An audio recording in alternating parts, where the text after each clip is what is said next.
bumabagal ang inflation, bakit ang dami ko pa ring hindi afford? So quick recap, bumagal na naman ang inflation last July to 0.9%. And this is the lowest figure since October 2019. Kapag bumababa ang presyo ng isang bilihin, nagiging negative ang inflation rate niya, or tinatawag din siyang deflation. Inflation kasi measures kung gaano kabilis ang pagtaas ng presyo ng bilihin. So as long as positive number siya, ibig sabihin tumataas pa rin ang presyo. In the case of rice, nasa record low negative 15.9% na lang ang inflation rate niya. Part of it is binaba ang tariff last year to 15%. So mas mura na ang pag-import ng bigas.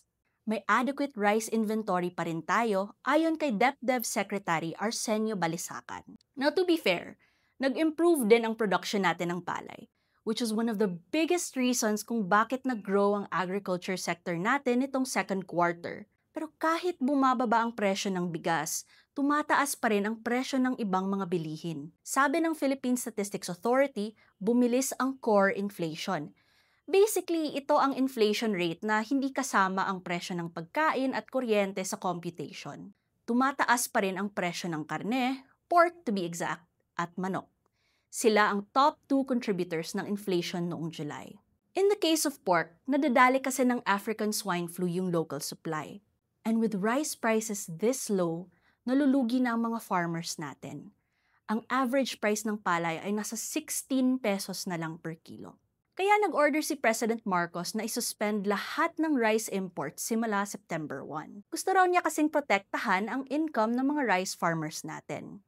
Sabi ni Balisacan, hindi naman makaka-trigger ng pagbilis ng inflation ang suspension since mababa ang world market prices ngayon at marami tayong supply ng bigas.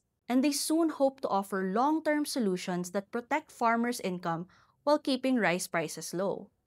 Sige, good luck po. Sa pagtaas naman ng presyo ng pork, sabi ni Balisacan na may darating na 100,000 doses ng African swine flu vaccines ngayong August.